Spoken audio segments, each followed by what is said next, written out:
ஜனநாயகன். இந்த படம் ஆக்சுவலா ரிலீஸ் ஆக வேண்டியது ஜனவரி 9, 2026. ஆனா, அதுக்கப்புறம் தான் உங்களுக்கு தெரியுமேங்க.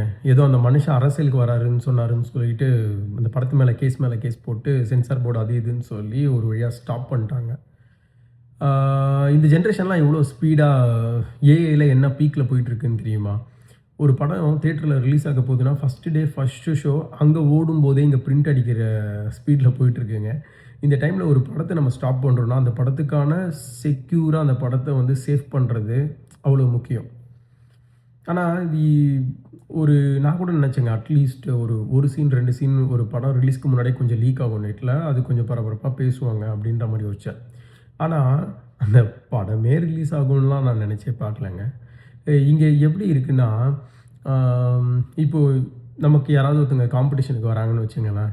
நம்ம என்ன பண்ணணும்னா, அவன் திறமைய காமிக்க விடணும். நம்ம திறமைய காமிக்கணும். எந்த திறமை நல்லா இருக்கோ, அத மக்கள் தேர்ந்தெடுக்க போறாங்க.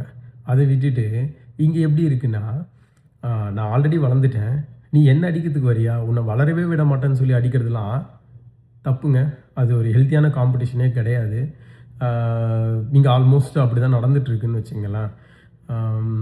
ஸோ இந்த படம் லீக் ஆயிடுச்சு. அ அ தளபதி படம் அவ்வளோதான் காலி, அவுட்டு. அந்த சீன்லாம் தளபதிக்கு இல்லவே இல்ல. இந்த படம் எப்போ தியேட்டர்ல வந்தாலும் சரி, அது ஒரு திருவிழா, கொண்டாட்டம் தான்.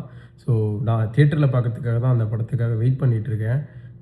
என்ன மாரி அ நெறைய பேர் வெயிட் பண்ணுவீங்கன்னு எனக்கும் தெரியும்.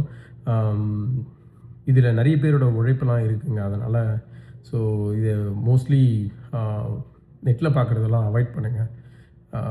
அதுக்கப்புறம் முக்கியமா ஒரு விஷயம் சொல்லணுங்க. இன்னும் எனக்கு தெரிஞ்சு ஒரு 12, 13 நாள் தான் இருக்குன்னு நெனைக்கிறேன். ஸோ உங்களுக்கு புரிஞ்சிருக்கும்னு நெனைக்கிறேன். ஆ பார்த்து பண்ணுங்க. ஆ.